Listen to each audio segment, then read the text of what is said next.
আপনারা Facebook use করেন তো? হ্যাঁ, হুজুর এটা ছাড়া চলে? হ্যাঁ, ভাত না খেয়ে থাকতে পারি, ফেসবুক ছাড়া থাকতে পারি না।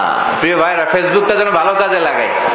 কিছু ভালো ভালো ইসলামিক পেজ আছে, ইসলামিক পেজ, শিক্ষণীয় পেজ, যারা চমৎকার চমৎকার রিমাইন্ডার দেয়, মেসেজ দেয়, শিক্ষণীয় বিষয় পোস্ট করে, ওগুলো লাইক দিয়ে রাখবেন। ওগুলো কি দিবেন? ওই পেজগুলো লাইক দিয়ে রাখলে ওগুলোর আপডেট পাবেন, শিখতে পারবেন, জানতে পারবেন, জান্নাতি হতে পারবেন, জীবনটারে আলোকিত করতে পারবেন, ঠিক কিনা? আর যদি সালমান খানের পেজে লাইক দিয়ে রাখেন, ঐশ্বরিয়া রায়ের একটা পেজ আছে, যদি লাইক দিয়ে রাখেন প্রতিদিন পাবেন কুছ কুছ হোতা হ্যায়। কি পাবেন? আর পাবেন তুঝে দেখা তুহে জানা সনম। আছে না নাই? এই সমস্ত আলতু ফালতু জিনিস, আলতু ফালতু হিন্দি গান, হিন্দি নায়িকাদের ছবি, এই নেকেড অশ্লীল দৃশ্য প্রতিদিন আপনি আপডেট পাবেন। আপনার দুনিয়াও শেষ, আপনার আখিরাতও শেষ। চিল্লায় বলেন ঠিক কিনা? আপনার একটা শক্ত সিদ্ধান্ত পারে আপনারা জান্নাতি বানাতে, আর আপনার দুর্বল সিদ্ধান্ত আপনারা জাহান্নামের লাকড়ি বানাতে পারে। নাও দ্য ডিসিশন ইজ ইয়োর্স। সিদ্ধান্ত আপনার। আপনি কি করবেন? ফেসবুক কি ভালো কাজে লাগাবেন না খারাপ কাজে? এই ফেসবুকে ভালো ভালো জায়গাগুলোতে আপনি লাইক দিয়ে রাখবেন। তো ফেসবুকের মেসেজে অনেকে আমারে বলে, হুজুর আপনার সূরা মুলকের তাফসীর শুনে আজ আমি সূরা মুলক মুখস্থ করেছি। এই উসিলায় যদি আল্লাহ কিয়ামতের দিন বলে, যা মিজানুর রহমান আজহারী, এই উসিলায় তোরে মাফ করে দিলাম, আমার জীবন ধন্য, আমার আখিরাত ধন্য, আমার আর কিছু চাই না। আল্লাহ যদি আমাদেরকে বলে, তোমাদেরকে নাজাত দিলাম, যাও জান্নাতে ঢুকে যাও, আর কিছু লাগবে? কথা বলেন না। আমরা আল্লাহর কাছে নাজাত চাই। চিৎকার করে বলেন, কি চাই?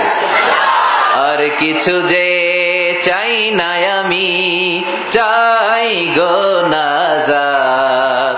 আল্লাহ তোমার কাছে আমার এই মুনাজাত, আল্লাহ তোমার কাছে আমার এই মুনাজাত। পড়েন আমিন। তাহলে এই সূরা মুখস্থ করবো ইনশাআল্লাহ। পড়েন। এই সূরার আয়াতে আয়াতে পড়তে পড়তে আল্লাহ দৃষ্টি খুলে যায়, চোখ খুলে যায়। এরকম অনেক কিছু দিয়েছেন, তবে আপনাকে ভাবতে হবে। You have to think.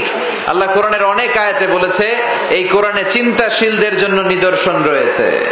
কাদের জন্য?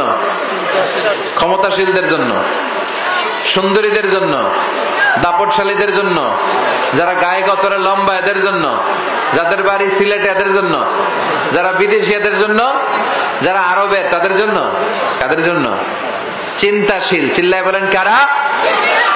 এই যে হিউম্যান ক্যাপাসিটি যে আমাদের কত বেশি আমরা জানি না, আমরা চিন্তাই করি না। এই যে যারা রোবট বানায়, কম্পিউটার বানায়, এদেরও দুই হাত, আমারও দুই হাত। আমি কিছুই করতে পারলাম না, ও কিন্তু ঠিকই রোবট বানাইছে।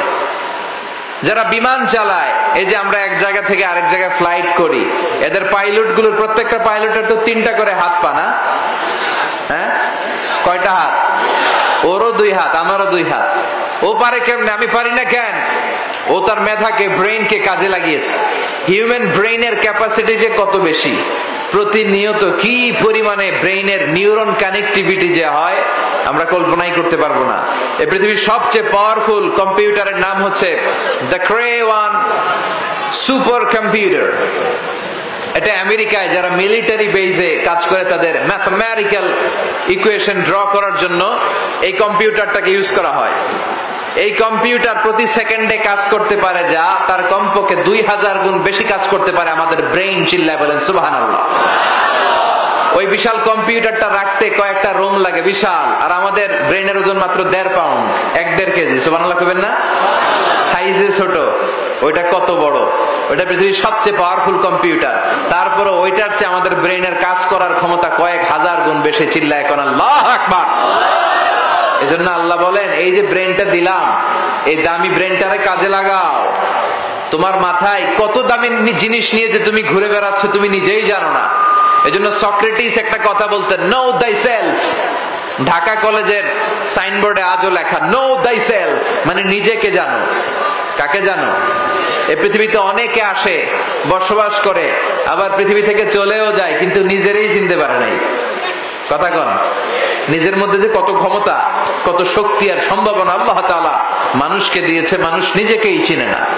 এজন্য আল্লাহ বুঝাতে চাইলেন এই সূরার মধ্যে এমন কিছু মেসেজ আমি দিয়েছি, এই মেসেজগুলো যদি ধারণ করতে পারো তোমার চোখ খুলে যাবে, তোমার দৃষ্টি উন্মোচিত হবে, তোমার ঘুমন্ত বিবেককে জাগিয়ে তোলা যাবে, তুমি আমার অস্তিত্ব খুঁজে পাবা। চিল্লায় কোন সুবহানাল্লাহ। অনেকে বলে আল্লাহরে তো দেখা যায় না, তাদের জন্য এই সূরা। এই সূরা পড়লে আল্লাহরে চিনা যায়। কারে চিনা যায়? আপনি আকাশের দিকে তাকান, সূর্যের দিকে তাকান, কি নিয়ম করে প্রতিদিন সকালবেলা সূর্যটা ওঠে।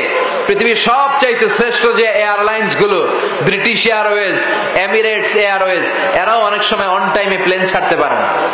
সর্বোচ্চ চেষ্টা করে, ম্যানেজমেন্টের কোনো অভাব নাই, লক্ষ লক্ষ কোটি ডলার তারা বাজেট দেয়, এরপর অন টাইমে অনেক সময় বিমান ছাড়তে পারে না। পৃথিবীর অনেক কাজই অন টাইমে হয় না, কিন্তু পৃথিবীর কোনোদিন সকালবেলা উঠে দেখছি না সূর্য ওঠে নাই, 3 ঘন্টা পরে উঠবে, এরকম হয়েছে? কথা বলেন।